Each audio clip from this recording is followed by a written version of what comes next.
guys, it's Tim, and this is Pro Wrestling Unlimited Live. It is Friday, February 3rd, 2007, and we're here for an hour to talk wrestling. I want to say first off, thank you guys for joining us in the live chat, and if this goes successfully like we want it to, if this live show can do well, then it's going to be a weekly thing. But with that, we need support from you guys. We can't do what we do unless we have the support of the Pro Wrestling Unlimited fans. I first want to say thank you guys so much for getting us to well over 13,000 subscribers in like a year and a half. That is something I never saw coming at all. And we had, 2,800 subscribers, new subscribers, in just the last month. As of right now, February 3rd, 2017, our subscriber count is 13,389. And I want to say again, thank you very much. I have to plug a few things here. If you want to support Pro Wrestling Unlimited, you can hit that big super chat button down below to donate to the show. As well, you can visit our TeePublic store and purchase your very own Pro Wrestling Unlimited t-shirt. Link to the store is in the description. But let's see what you guys are talking about in the chat. Supreme Bree 3345 says, "Hey PWU, what's up, Supreme Bree?" Let's see. Rafael Rodriguez says, "What's up, Rafael?"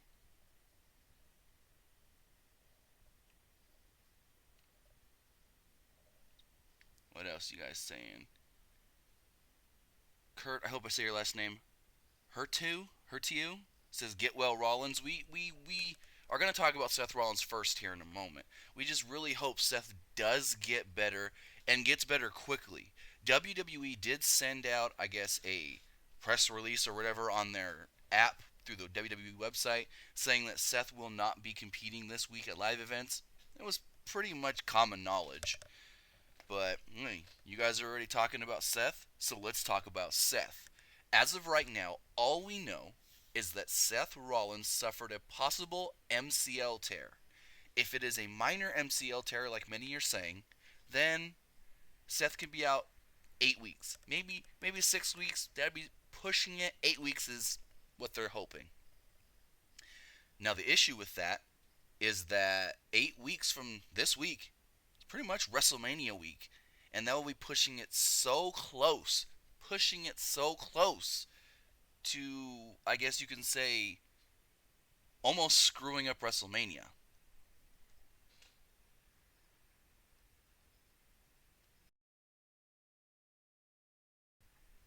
Now, if they go in with the thinking of, okay, Seth's going to be good in 8 weeks, WrestleMania is in 8 weeks, the match can still happen, and then what if Seth is training a little bit, trying to get ready for this match, and hurts himself again? Or we come up on week 8, or say we come up on week 7, and the doctors are going, okay, he's good. He's not ready yet, but he should be good next week. And then they go in at week 8, do the evaluation, and something happens to where they don't clear him. Then what do they do with Triple H? That is the big question right now. What do we do with Triple H? Now, a lot of people are saying, bring up somebody else from NXT that can feud with Triple H at WrestleMania. Have him feud with Samoa Joe. Say that Triple H takes the credit for injuring Seth Rollins, and Joe says, no. I injured Seth Rollins. You want to take credit for that? Let's fight it out. And then we get Joe versus Triple H at WrestleMania. But PW Insider has a very interesting article up as of this morning saying that over the last 24 hours, an idea pitched for Triple H in case Seth Rollins doesn't make it in time for WrestleMania would be Triple H going up against SmackDown Live Commissioner Shane McMahon. Yeah, wrap that one around your brain for a second. Triple H versus Shane McMahon? Like, what? Good morning, APK Free Game says Joe versus Triple H makes no sense. Kind of, but it's a good out if they really need to do something, because they can do the whole Triple H, you didn't injure him, don't take credit for it, I injured him. So that's where where it would make sense. Good gaming or good morning APK. Let's see what else you guys are saying on this topic. Randy Jr. Shinsuke should face him for his comments about him not being ready. Oh Lord. But yeah, what do you guys think of Triple H versus Shane McMahon? That was an idea PW Insider is reporting that was actually pushed yesterday in the company and that has been gaining some momentum over the last 24 hours. Randy Jr. says Triple H versus Shane is better than AJ, so you don't waste AJ. But then here's the question. What do you do with AJ Styles? With all the top names already really in place for WrestleMania? What do you do with them? What do AJ versus Dean Ambrose for the Intercontinental Championship? Or do a six-man ladder for the IC title and just throw AJ in there? We need we need to know. Well, we don't need to know right now, but they need to figure this all out as far as okay, if we're not doing Seth Triple H, then we do what? Triple H Shane, but then that leaves AJ Styles on the out. AJ Styles was going to face Shane McMahon. Now who does AJ face? With the card already having, what is it, like 10 matches already set, and a lot of top talent, top guys already put in matches, this doesn't leave a lot of room for AJ Styles to have a good, I guess, good opponent. But, hey, let's see what else you guys are saying. Supreme Bree Bree 3345 says bring up someone from NXT and have AJ face him. They could, but what would the story be? Where we need a reason for someone from NXT to want to face AJ Styles. It's not like AJ was in NXT or was in there for such a short time that, you know, he just was like, oh, I was there, but it didn't really matter. Or he's never made comments about not having to go to NXT. So that's where having just a random NXT guy come up to face AJ wouldn't really make sense. Randy Jr. says AJ Styles versus Daniel Bryan. That would never work because Daniel Bryan will never get cleared to wrestle in the WWE. But, hey, Shinsuke versus Styles would be great. It would be. If you ever saw their match from Wrestle Kingdom, what was it, 10?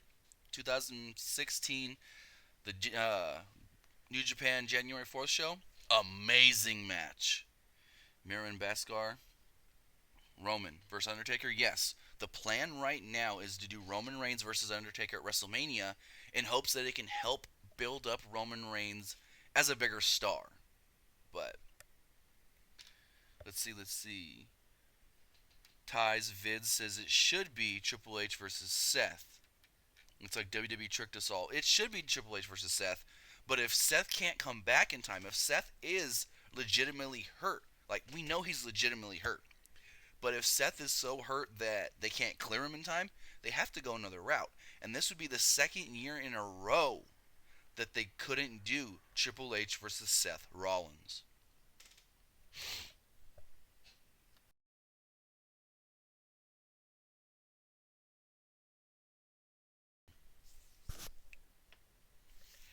All right. Let's see some more of these comments. See what you guys are talking about here about this. Roman Reigns going to beat The Undertaker at WrestleMania 33. It all depends. I don't see Roman really losing, but if it is going to be The Undertaker's last match, I don't know. That's a tough one because, they want to push Roman as the big guy, the big dog, the main guy in the company. And unless he's like a heel that can lose at that time, like if they're doing a heel turn, then it would be okay for him to lose. But if he's going in as a babyface, he can't lose. But I don't know. Like I said, right now everything's up in the air with Seth Rollins, though, as far as what they're going to do with him for WrestleMania. Lucid TV says, so what does that mean for Joe? We really don't know. Even going out of this week's Monday Night Raw when we saw Joe debut on Raw, it really threw everything up about what can Joe be doing at WrestleMania, because originally it was supposed to be Joe versus John Cena. But when Joe went to Raw, Then it looked as if it was going to be Joe Rollins at Fastlane, and then Joe, I don't even know what for WrestleMania. They should have a plan, I would assume, if they were willing to scrap John Cena Joe for Mania. So we just hope. Florian Goss says AJ versus Joe. It would be a good match, but I don't think they're really looking to do many, if any, interpromotional matches outside of like the Andre the Giant Memorial Battle Royal. But no, Laura says AJ Styles versus Finn Balor for the leadership role of the club with Luke Gallows, Carl Anderson at ringside. I know a lot of people want to see that, no, but I don't see it happening. The reason Finn Balor's been gone, we all know, he got hurt in the title match that he won. So when Finn Balor comes back, he needs to either be feuding with Seth Rollins over "you hurt me and took me out for X amount of months," or he needs to go straight into a program with the Universal Champion saying, "I never lost the title. I got hurt. You need to give me a title match." And if it was me booking it, I wouldn't even have Finn come back at WrestleMania. I would maybe throw up a vignette saying that Finn Balor is coming, like he's returning soon. Finn is cleared. Finn is good to go. Have that vignette at WrestleMania, and then maybe, like at the end of the Universal title match, we see Finn pop up. But then at the same time, if it's Goldberg versus Brock for the Universal title, what are people going to think when Finn Balor comes out to challenge Brock Lesnar? Like, really? I, I see Finn Balor now because of this injury kind of on the outside looking in with nothing to do right now as far as the plans going forward. But Andres, I hope I say your last name right. Sorry if I botched this. Andres Sosida. Did Rollins already get the MRI done? That I'm not sure. I know they were looking to do the MRI today. I don't know if they've done it yet. And if so, if they've gotten the results back. I know as of Wednesday and early yesterday, the knee was still too swollen to do the MRI. Like, they could have done an MRI, but the knee was so swollen that they wouldn't have got a good read on it. So, Lucid TV says maybe Joe could go to SmackDown Live, like you suggested in one of the recent videos, and his appearance on Raw was a one-off. That is something that was pushed. That was an idea that somebody pitched backstage, saying Joe was only on Raw for 5 minutes. It's not like we said, oh, here's the newest Raw superstar, Samoa Joe. So, with, I guess you can say, Joe not really being established as a Raw superstar, he can always just switch over there to SmackDown Live, no problem. But it's going to be very interesting, as this Seth Rollins problem or issue or injury could actually shuffle a lot of things up for WrestleMania that Vince didn't want to shuffle up. And this was pretty much what happened last year. They had plans for WrestleMania. Seth got hurt, and they had to change like 3 matches. But it's going to be interesting. Very interesting to see exactly what they end up doing with Triple H, Samoa Joe, and then possibly Shane McMahon get lumped into all this at WrestleMania. But on to our next topic. Former WWE announcer, former Ring of Honor announcer Kevin Kelly actually informed officials last week that he was leaving the company and finished up with them this week. This comes from the Wrestling Observer website, f4w.com. The Ring of Honor television situation is a bit in flux with the exit of play-by-play man Kevin Kelly, the third announcer to have departed the company in the last several weeks following Steve Corino, who left to go to the WWE as a trainer in NXT and at the Performance Center, and Nigel McGuinness also recently left, who is now an announcer for NXT. PW Insider reported Kelly being gone from the promotion, which has now been confirmed. Kevin Kelly is headed to Japan to work a full week for New Japan Pro Wrestling alongside New Japan Pro Wrestling announcer Don Callis, who some of you may remember as the Jackal in the WWF, and he also did announcing in the ECW. According to several sources, Kelly is not necessarily gone from Ring of Honor, but there are still plans for him to work on camera with Ring of Honor in the future maybe until they figure out exactly who they want to fill his spot.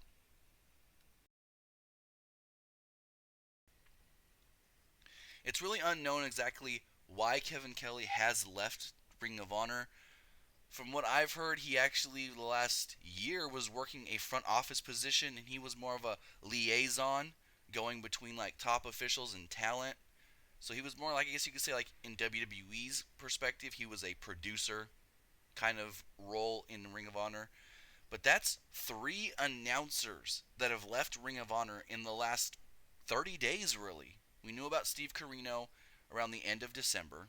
We found out Nigel McGuinness was leaving in January. And now it's February. And now Kevin Kelly's gone. I don't know exactly who I guess they're gonna have to replace him. They do have some people that can take up the spot. I know.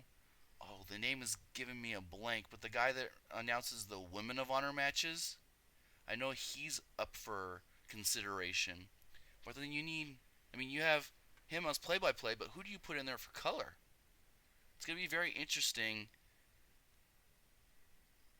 to see exactly who they fill the spot with for Ring of Honor and stuff. Ring of Honor, I wouldn't want to say they're in a bad position right now. They're losing talent, that's for sure. But I know Kenny Omega's Ring of Honor return will be later this month. I think they're doing a show in Cork and Hull. Omega also said in a recent interview with Wrestling Observer that he was planning on working more dates with Ring of Honor if New Japan would allow, which I assume they would. But let's see what you guys are saying. Aiden GS05 says, "What do you think about Kyle O'Reilly leaving ROH, maybe going to NXT?" That is the rumor. From everything I've heard, he wants to possibly go to NXT, but Ring of Honor has, I guess, a 30 or 60-day no compete as far as going to WWE. I don't know the exact, I guess you could say, I don't know the exact verbiage of this, but they sent a letter to WWE saying that they're not allowed to sign any Ring of Honor talent for like 60 days after their contracts expired. So I think that's the hiccup with Kyle O'Reilly coming to NXT. Jazier Billy says maybe Jim Ross could be in Ring of Honor. I could see it working, but I don't think Jim Ross, he doesn't want to have to travel. And him announcing the New Japan stuff for Access, he's living in LA already right now with his podcast and all that. And they film it and do all the voiceovers in Los Angeles. So that's really the only traveling he has to do is back and forth between LA and Oklahoma. So I know he's, like I said, he's got the home in LA, he's got his home in Oklahoma. So Jim Ross really doesn't want to travel more than he has to. So I don't think that's even an option to do Jim Ross. Let's see, Jake Lewis said he had a question up here he needs me to take a look at. So let's check it out. Jake Lewis says, if Triple H vs. Rollins did happen, have Finn screw Rollins for injuring him and help Triple H win. Then have Triple H take him under his wing. New Evolution. Triple H, Balor, Joe, and Owens. I don't see that happening. First off, there's no plans at all right now to align but Owens with Triple H. They could change. But last I was told, that was really done just to screw Seth. Not to align Owens with Triple H, but to screw Seth. Another issue with doing a new evolution with Triple H as the leader, he's not going to be on TV every week. He may not be on TV at all past WrestleMania. If you remember last year, he worked, what? He was at Survivor Series. Then Sheamus came out and screwed Roman. And then we didn't see much of Triple H at all until the Rumble. Triple H won the championship at the Rumble. He wrestled here and there. Good amount between Rumble and Mania last year. And then we didn't see Triple H at all until that Fatal 4-Way on Raw. So I don't see Triple H being enough of a full-time character to have him leading a faction. I could be wrong. He could want to come back more full-time, but I don't see it happening, to be honest.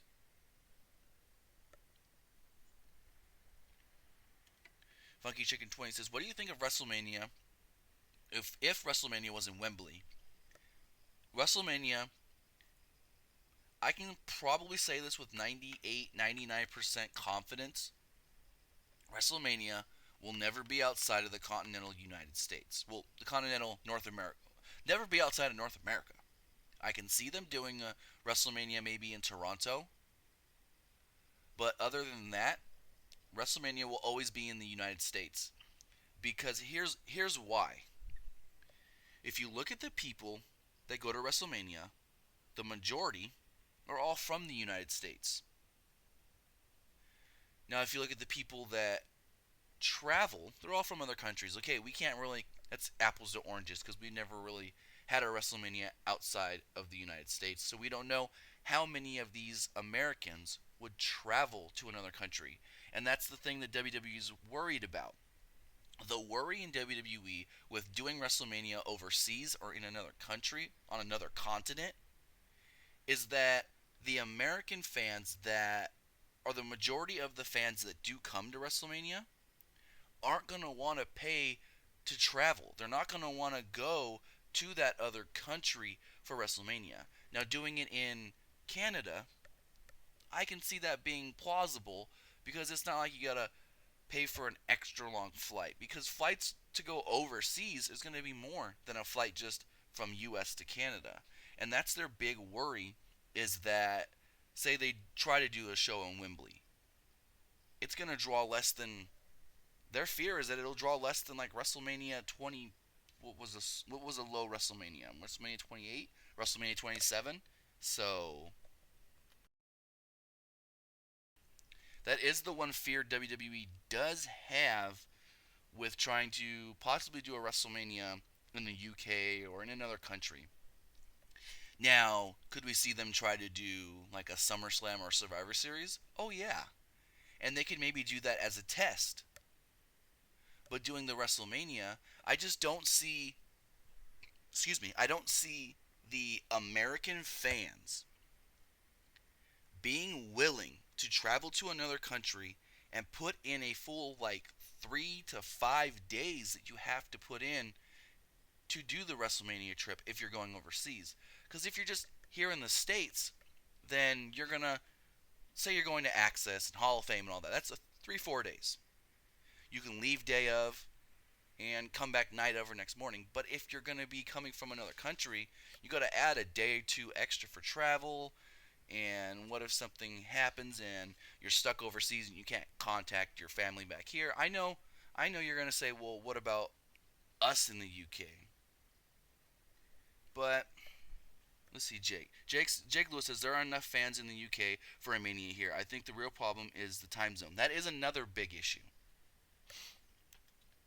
But it's not even the time zone thing. It's the, I've been told this personally, that the fear is that they wouldn't get enough fans from the United States to go over there.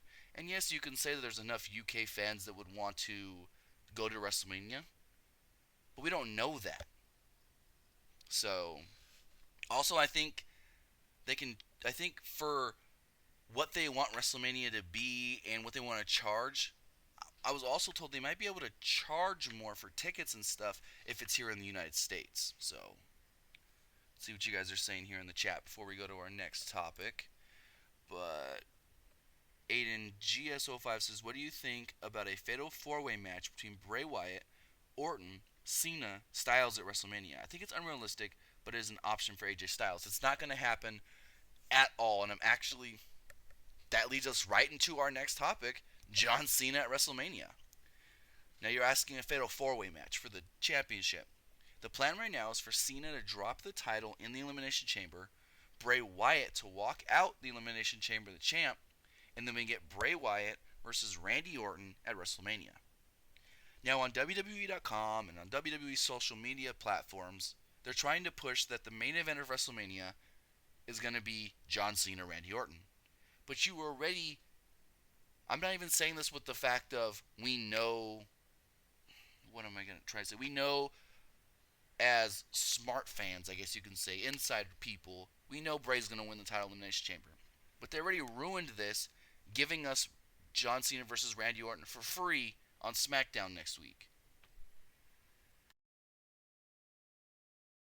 So, hey.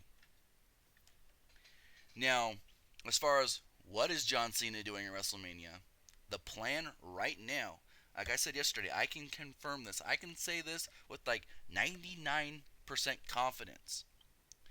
They want to do John Cena and Nikki Bella versus The Miz and Maurice. Why? Because if the rumors are true that Nikki Bella is looking to retire, if Nikki Bella is looking to retire after WrestleMania, this would be the only opportunity they have to do John Cena and Nikki Bella in a match together. Have them teaming up. Because like I said, if Nikki's done, it's not like she's going to come back and just do the one match at a random pay-per-view. Also, the other rumor going around is that at the end of the match, we would see John Cena, Nikki Bella go over Miz and Maurice, which is obvious. But then while they're celebrating, you have Nikki, like, having her hands up, waving to the crowd, everyone's cheering. And behind her back, John Cena drops to one knee and proposes. That is one proposed idea is a proposal.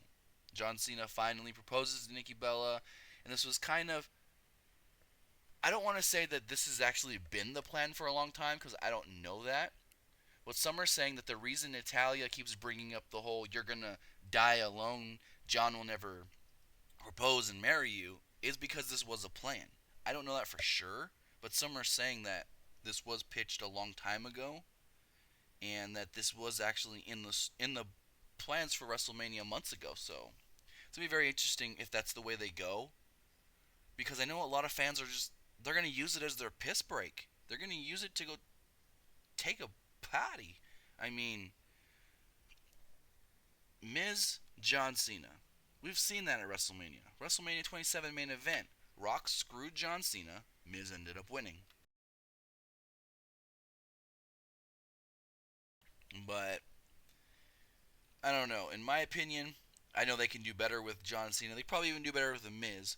But for the reasoning as to why they want to do this, I understand. William Higton says, "Does Cena have heat backstage or something? I mean, seriously, who is clamoring for our Cena and Bella match?" It's not even that. It's that John and Nikki both want to do it.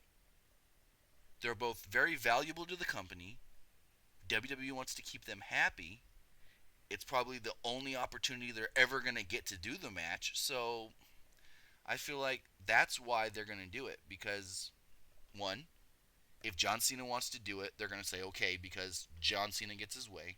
Two, if Nikki Bella is really retiring, it's the only opportunity. And three, think about it. If John Cena proposes to Nikki Bella in the middle of the ring, that is going to go more mainstream than like anything you can do at WrestleMania. Think about it. It's going to be on the Today Show. It's going to be on Good Morning America. It's going to be on People Magazine. It's going to be all over. And that's what WWE wants. They want to be able to get some sort of moment from WrestleMania to go mainstream. More than just like Fox Sports, ESPN. More than just like these sports news sites. No, they want it on all social media. They want it on all news outlets. They want it on all the pop culture websites. They want it everywhere. They want something from WrestleMania to go viral.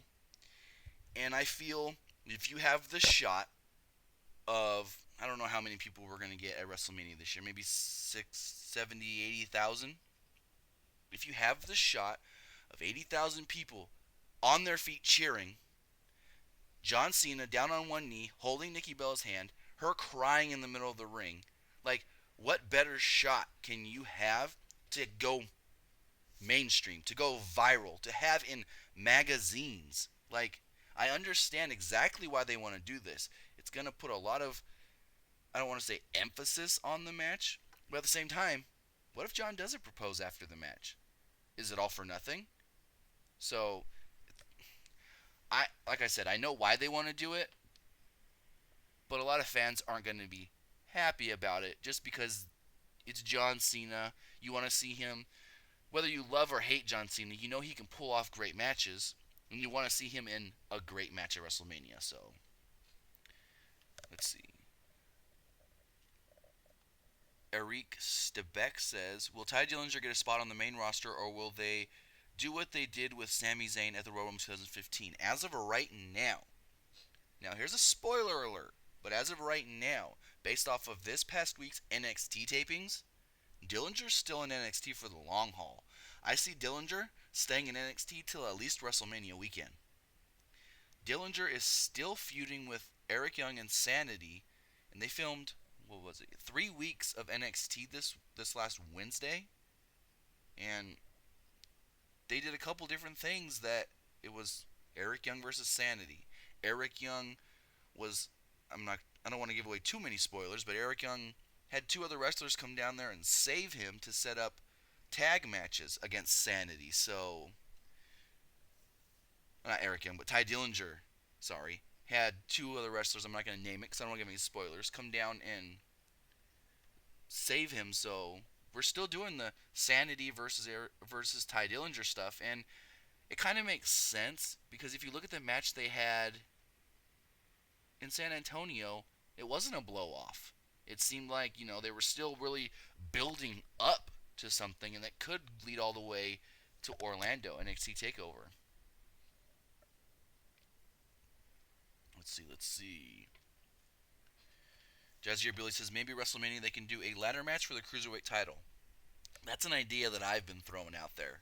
That would be the perfect way to get the Cruiserweights on WrestleMania. You do a 6-way with Neville, Rich Swann, Brian Kendrick, T.J. Perkins, Cedric Alexander, and then maybe one other, maybe three. You can do 6 to 8 guys in this match. You have your core 5, like the top 5 guys in the Cruiserweight division. And you can add like a Gallagher, Tony Nese, Drew Gulak. Like, I don't know exactly who the other ones would be, but it's going to be very... I don't know what the plan is for the Cruiserweights at WrestleMania. I would hope it's a multi-man match. But I see a lot of those guys probably getting lumped into the Andre the Giant Memorial Battle Royal, just as guys that the bigger guys can huck out. So, Joe White says, why can't WWE just push the younger talent instead of the same guys constantly, like John Cena, Randy Orton, etc.? How does WWE expect anyone to get better? But here's the thing. When you have guys like John Cena, Randy Orton, AJ Styles, that are veterans, that are good at what they do, yeah, you have them work with these younger guys, like Bray Wyatt, like The Miz. I mean, Bray Wyatt and Miz have been around for a long time, but at the same time, you have them work with these guys that have been here for 12, 13, 14 years, because how do you get better? You work with guys that are better than you. How do you learn? You work with guys that are better than you. Take Matt Riddle, for example. He went and did a WWE tryout when he was like not even 6 months into training. WWE said, you're good, but you need more experience. So what has he been doing? He's been going all over the world, taking on guys that have been in this industry for 10, 15, 20 years, having amazing matches. And if he would have just been in NXT, working with guys, even just at the Performance Center, working with guys that haven't been around that long, he's not learning. Yeah, he's learning. He learned fundamentals, but I feel like if you want to learn and get better, it's just like what we saw in the 80s. If you want to learn and get better, you work with guys that are better than you. You work with guys that can teach you. Like we saw in the 80s. Take Big Boss Man, for example. He came in, Rick Rude too. They came in green as grass. Their first 2-3 matches, horrible.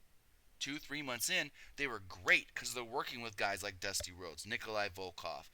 I mean, when you're working with guys that have been around for a long time and that are, I guess, a lot better than you are, you learn from that and you feed off of that, and it makes you want to get better. If you're working with guys that have been around the same amount of time as you or longer and they're not better than you, then you're just like, okay, must be the standard here. I don't need to get too much better. I just need to get a little better than this guy. So I feel like I get why they're still pushing guys like John Cena, AJ Styles, Randy Orton, because they want those guys on top for the new guys to chase. Like with Baron Corbin, he worked that match with John Cena. Granted, it wasn't a great match, but I bet you he learned a lot from working with John Cena because John Cena taught him some things and he did some things in that match that we hadn't seen in a Baron Corbin match before. Good morning, APK Free Game says, what do you think they are going to do with Ambrose if Miz is busy in another match? The thing I've heard is the multi-man ladder match for the IC title. Ambrose goes in as the champ. I don't know if he walks out the champ. But my fear is that Ambrose, they don't do anything with the IC title. I would assume they would because they've made it a big deal the last couple of years. The IC title match is actually opened. I want to say it's opened the main card the last 2 years with the ladder match. So I just hope maybe they do that. But then if they do that, they're not going to do another ladder match with the cruiserweights. So then what do you do with the cruiserweights? It's a lot of things are still up in the air. We got what from yesterday, 3 months till WrestleMania. March, April, 2 months. So we should be learning a lot more in the next 2 months, exactly what the plans are for WrestleMania. And on the SmackDown side, we should really start learning more in the next 3 weeks, because less than 3 weeks, because Elimination Chamber. Elimination Chamber is a week and a half away, a week from Sunday, less than a week and a half away. So William Higton says a ladder match would be a hell of a way to kick off the show. It always is. They liked the last 2 years. They've kicked off the main card of WrestleMania with the multi-man Intercontinental ladder match, and they've liked that because it pumps up the crowd. Yeah, the crowd's already seen 3-4 matches on the pre-show, but the crowds were still coming in. The crowds were still getting into their groove as far as, how do I say, getting their seats. And do we go get merch first? Do we get our popcorn and drinks first? Do we wait? And then you do that ladder match, and it pumps everybody up because there's so much action. Now, I do want to say that Lucha Underground has actually signed a deal with Netflix starting February 15th. The first 2 seasons of Lucha Underground will be on Netflix. Now, as far as season 3, they are currently on a hiatus on El Rey Network. But last I was told, it looks like they're going to return in May and then do the rest of season 3, which I think is like 20-something episodes. As far as season 4, nothing is known right now. Now you're going to ask, well, if they're in season 3, why aren't they adding season 3 to Netflix? They will after season 3 is fully aired on the El Rey Network. And Netflix works, if you're unaware, is they get a show and they throw up all the seasons that have already completed on television. Then once that newest season is done, they wait X amount of months or days or weeks or whatever it is, then they throw it up there. So yes, you'll eventually get season 3 on Netflix, but I don't know when. It probably won't be till 2018. Now, a lot of people have asked me over the last couple of days since this news broke, does that mean season 4 is going to be exclusive to Netflix? No. As of right now, there's no plans to move from the El Rey Network, but the hope is that with this new money coming in that Netflix is paying to get the Lucha Underground seasons for their product, for their service, it can help with some of the production issues they're having as far as needing money to pay for production. So hopefully we can get an update on season 4 and when they're planning to start taping season 4, now that they're getting a little more cash coming in from Netflix. Let's see. Marianne Baker says, is Lesnar and Goldberg going to be good or a pointless match? It depends. Now, if they're looking to do a squash match, it's going to be pointless. What are you going to do? All this time, Goldberg beat Brock in a minute 26. Then, as soon as he got into the Rumble, he eliminated Brock. And then what? Brock's going to come in and win in 2 minutes? I feel like that would be pointless. So, let's see. Aiden GSO5 says, will you watch New Japan, The New Beginning? It has a great main event with Okada vs. Suzuki for the IWGP Heavyweight Championship. I'm going to try and watch some of it. I don't know exactly how much I'm going to watch, but I'm going to try and get get a good amount of it watched. And I'm gonna watch that main event for sure, and then I'm gonna see exactly what else is available. The whole show will be available probably by Monday, Sunday. They'll put up the replay. So let's see. Caleb Conwell asks, "There's a reason why Brian Kendrick and Jerry are there, so they can be the vets getting the young guys over and showing them the ropes." Exactly. That's a good analogy that I should have used in my big old spiel earlier. You have guys like Brian Kendrick and Tajiri, who have been at this for 20 plus years, and working with guys like, now you can't, TJ Perkins, he's been doing this for almost 20 years himself, but you got guys like Tony Nese, Rich Swann, that they're still learning, Noam Dar, Ho Ho Loon, and you have guys like Kendrick and Tajiri that can really teach them stuff that they can learn from. That's a good comparison to what I was trying to say earlier. Good one, Caleb. Let's see. Chris Gomez says, any news on the U.S. and Intercontinental Championship new belt designs? None. Last I was told is that they're looking to redesign them, but it's not like a priority.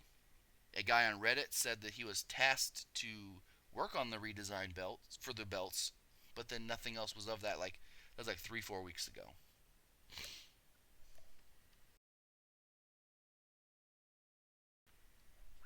So, see, we just came up on the 45-minute mark in this episode of Pro Wrestling Unlimited Live. So I want to say once again, thank you guys for joining us here live. Thank you guys for everything you've done to support Pro Wrestling Unlimited. And if you want to see this live show go on and continue, we would love it if you can hit that super chat button down below and donate to the show. And also, if you want to get yourself a Pro Wrestling Unlimited t-shirt, just visit our T Public store. Just the link for the store to get the t-shirts are in the description below. But a lot of people have been asking me, with the UK tournament, what is WWE's next goal as far as outside of the United States? They've actually been contacting guys in Asia. They want to do an Asian tournament with an Asian championship, very, very pretty much copying the UK tournament. Now, with the confusion from the UK guys on where they can work now that they're signed to WWE, what I was told is WWE contacted a handful of guys, if not more, and that they were like immediately told, if you sign with us, if you guys agree to do this, then you're not working anywhere unless we approve it first. So they're really putting that emphasis on these guys in Asia that if you want to work in Japan, in the UK, in the United States, but you're signing with us, we need to approve it first and this and that. So I don't know exactly when they want to do this, but I have also heard that with What Culture Pro Wrestling doing their World Cup, WWE is looking to do this Asia tournament and actually sign guys from Mexico a lot sooner than they were expecting because they feel like What Culture is going to suck all these guys up and then they're not going to have enough guys that they can sign from Mexico, from China and Japan over there in Asia. So they want to now just fast track it. So that way, What Culture can't sign all these guys. I mean, What Culture is not going to sign them to exclusive deals, but if they're already signed on to do the What Culture World Cup, then they can't be working with WWE unless WWE is going to also allow them to work What Culture, and they don't want that. So, Abdullah Al-Asad says, is there news on Rollins? Nothing new as of this morning yet. He's supposed to get the MRI done today, and then they go from there. But, alright, let's take a look at the current card for the Elimination Chamber. We told you earlier that it's about almost less than a week away, a week from Sunday. We're going to run down the card really fast. We've got Nikki Bella versus Natalya, which they've been feuding for a couple months, so this is probably, well, not probably, this is most likely the blow-off. SmackDown Women's Championship match, where Naomi will be challenging Alexa Bliss. I would assume Alexa's going to win, but you never know. I don't know the plan for the Women's Championship at WrestleMania, but I mean, just with the way they've been pushing Alexa and with Naomi just returning, I see Alexa probably keeping the title. Then we have a tag team turmoil match for the SmackDown Live Tag Team Championships as American Alpha will defend against the Ascension, Heath Slater and Rhino, the Vaudevillains, Breezango, and the Usos. And then also we have the Elimination Chamber match for the WWE Championship, which is John Cena, AJ Styles, Intercontinental Champion Dean Ambrose, Baron Corbin, Bray Wyatt, and The Miz. The card is, I guess, it's just a show. It doesn't seem any better than the Backlash or the No Mercy pay-per-view that SmackDown had last year. I feel like the Elimination Chamber match, for what it is, it'll probably be a good match. But Lucid TV says, do you think Naomi will finally get over for a championship? I know people don't want to hear this, but I don't think she will. I could be wrong. But I just don't feel like right now they want to put the title on Naomi. But that's what we got for Elimination Chamber officially announced. Now here's the rumored card for the next Raw pay-per-view, Fastlane. The rumor is to do another Sasha Banks Nia Jax match, to do Sheamus and Cesaro versus Luke Gallows and Carl Anderson for the Raw Tag Team Championships,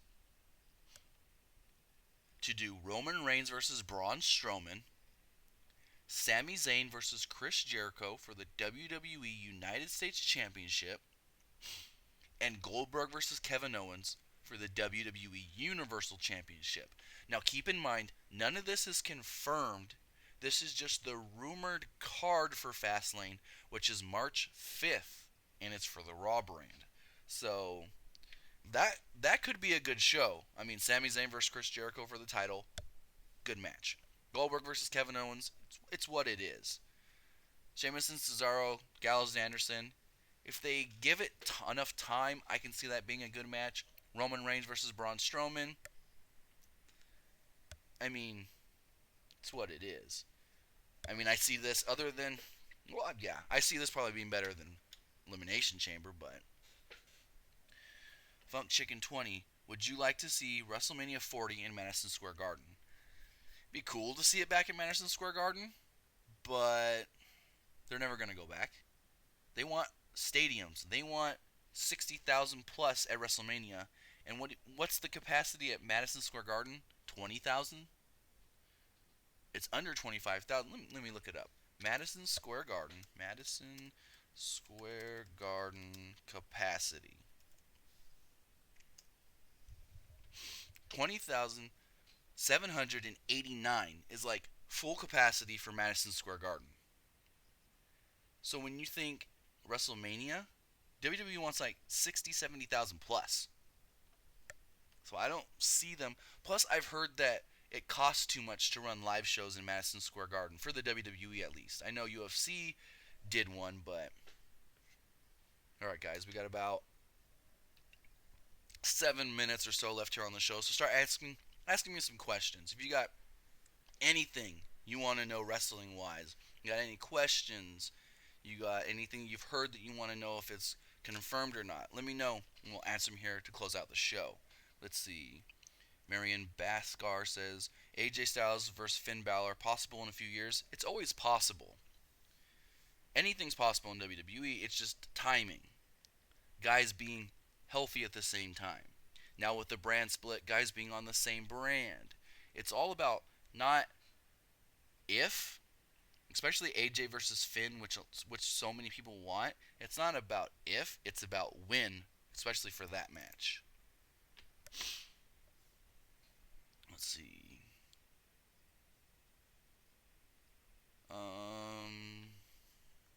Will the club become a faction in WWE anytime soon? Unknown, because you don't know. First off, if Finn continues exactly where he left off, he's going to be a babyface. Gallows and Anderson are heels, so I don't see that happening, especially right away. Kevin Carter says, would you take the chance to bring up Nakamura after Rollins' injury? But bring him up for what? There's really no, I guess you can say, reason. Chris Gomez says, off topic, which is fine, because this is, last 5 to 10 minutes of this show is always going to be questions on any topic. So your question is, I heard Rey Mysterio's contract in Lucha Underground had expired, and maybe, just maybe, he can appear at WrestleMania and could go up against the Cruiserweight Champion. Now, he has a deal like Alberto Del Rio did with Lucha Underground, where I think it was like season to season, instead of like most everybody else who's got like 7 season contracts. Conan said on his podcast recently that Mysterio's done with Lucha Underground if he wants to be. Now, my understanding is there are some people in WWE that think Mysterio's going to always be a hot commodity. We can always bring him in whenever. But as far as right now, I don't know if the actual main interest is to bring, if there's let me reword that. If there's big time interest to bring in Ray right now, I can see it working. Having Ray go against like a Neville for the Cruiserweight title at WrestleMania, but I just don't see it being in the cards, at least not this year. I know Ray just started training his son, Dominic, and he's really focused on that, and he's said on multiple occasions that his son has got it. His son, there's just something in his son that he feels that he's going to be a good pro wrestler, and he wants to help his son really grow as a wrestler. Yeah, he just started training, but Ray says that there's like an untapped natural ability in his son Dominic that he wants to help bring out. And if he's in the WWE, he's going to be away a lot. Yeah, he can work a limited schedule like Brock Goldberg, but at the same time, he's still going to be away a lot. And he wants to be able to spend time with his family. He wants to make his own schedule. So I don't see, at least not in 2017, Rey Mysterio coming back. Robert Martin says, what's the plan for Joe at WrestleMania? Unknown. Nobody knows. Now that it's not John Cena, nobody knows. Let's see. No lore. Who had a better wrestling roster in mid-2000? TNA or SmackDown during 2000 to 2004? It's very tough. Now you're talking about SmackDown as far as with the brand split that started in 2002? If that's the case, then maybe SmackDown. TNA did have a good roster early when they had America's Most Wanted, when Jeff Jarrett was the top guy, when AJ Styles was in the X Division, when Joe was down there in the X Division, when they had Triple X. Like Triple X versus AMW in the cage match is still a classic TNA match. You had Abyss and him and Father James Mitchell, and like TNA early days was good, but I don't know, I guess the whole Dixie Carter thing just threw them up in the air, and I don't know what to say about TNA anymore, but William Higton says, I still can't believe, or I still can't get over the fact that they're putting Big Match John in the piss break. Yeah. Like, people ain't going to care about that match. And I don't think they're worried because of all the other matches they have for WrestleMania. And as long as John Cena's promoted for the show, they feel like people are still going to want to buy a ticket to see John Cena. But Jazzy or Billy, how about WrestleMania 40 in Las Vegas at Caesar's Palace? Again, it's an issue of, let's see, Caesar's Palace capacity. It's an issue of how many people. That's only, the Coliseum at Caesar's Palace is like less than 10,000. It's less than 5,000. And if they're not going to go to MSG for 20,000, they're obviously not going to go somewhere for 5,000 at WrestleMania. So, all right, no Laura keeps asking this question. I'm going to answer it. It's way off topic, but she says, who do you have in the Super Bowl 51? I'm going to have to go Patriots. Lucid TV says, in terms of NXT, how do you feel about the push of Ember Moon? I feel she's ready to work with Asuka. She's better than Billie Kay and Peyton Royce. A triple threat between Asuka, Nikki, Ember. Well, they already started pushing it. They already started pushing it this week on NXT, and I think it's going to take place NXT Orlando. It's going to be Asuka versus Ember Moon. Supreme Bree Bree 3345. There was a rumor on Sheamus turning on Cesaro. Sheamus versus Cesaro with the loser leaves the brand match. Excuse me. Sheamus wins, gets a big push on SmackDown Live. I haven't heard that. I can see it somewhere down the line happening. It's a good idea, a very good idea. So let's see. Good morning, APK Free Games. What is going to happen to Nakamura after he finishes feuding with Bobby Roode? Really unknown. He was kept off of. Another spoiler alert. He will not be on NXT the next 3 weeks. They kept him off to keep the knee injury going, saying that he was too hurt to be there, too hurt to be on TV, and then maybe in like 3-4 weeks, on the next set of tapings, he'll be back.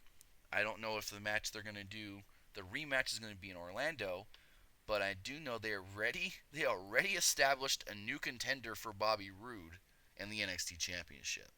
But Supreme Breebee 3345, I'm going to tweet after this so I can like some of your tweets. Well, thank you for that. Let's see, we're coming up here at the end of the show. Let's see, get your questions in. We'll go another couple minutes if you guys got questions. Caleb Conwell says, would you see Roman Reigns with Authors of Pain if Roman turns heel and starts the Empire? No. Authors of Pain need to stay in NXT for a lot longer. Noah Lore says, if Eddie Guerrero was still around WWE, then when he training young cruiserweight wrestlers, it's really unknown. You don't know. He could have had a falling out like Ray did and be gone. It's virtually unknown. It's like saying, would Benoit be a trainer in WWE? Benoit would have made a great trainer. He wanted to train, what was his name? The guy that won the $1 Million Tough Enough. Oh, it's on the tip of my tongue. $1 Million Tough Enough. Daniel Puder.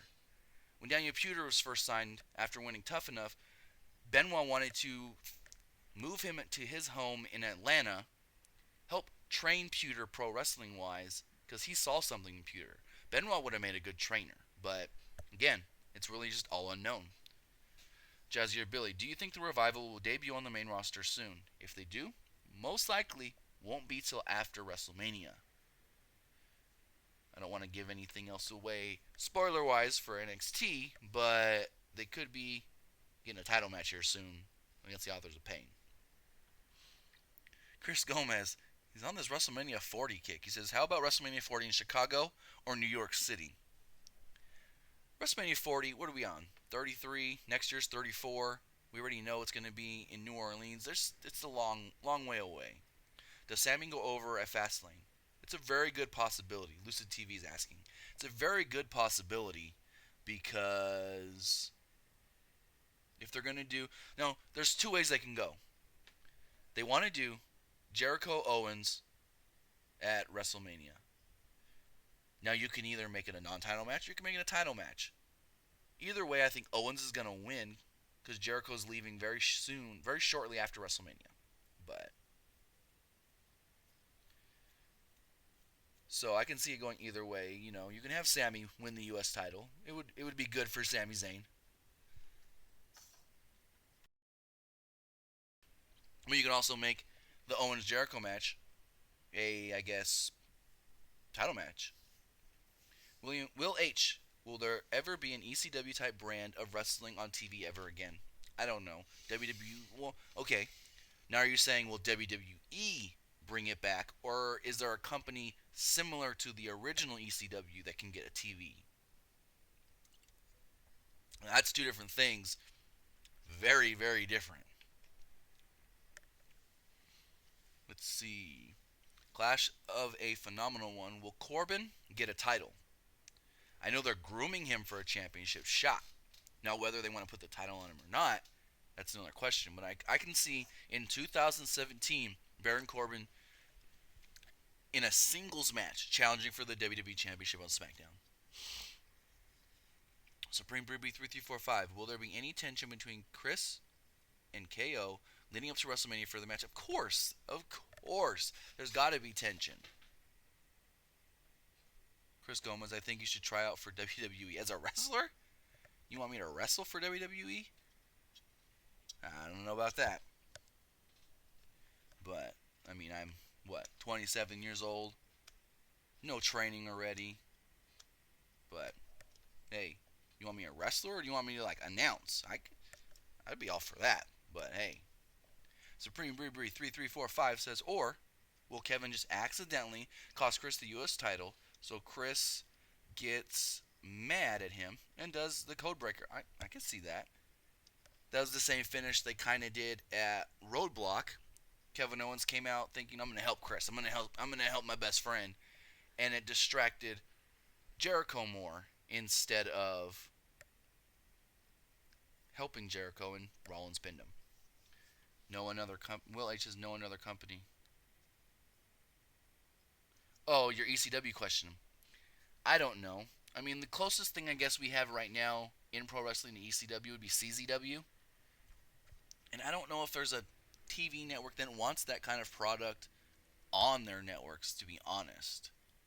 Like, it was such a different dynamic back in the 90s that I don't know if that same style today would really appeal to a big enough audience. Now, yes, there is an audience that likes that kind of stuff, that is interested in seeing that stuff with new people. But at the same time, I don't know if there's enough of an audience that they can make that a weekly show and make it successful. Clash of a phenomenal one. What have you heard of the Hall of Fame? All we know for sure is that Kurt's going in. And the rumored names we've heard are DDP, Beth Phoenix, Teddy Long, and Rick Rude.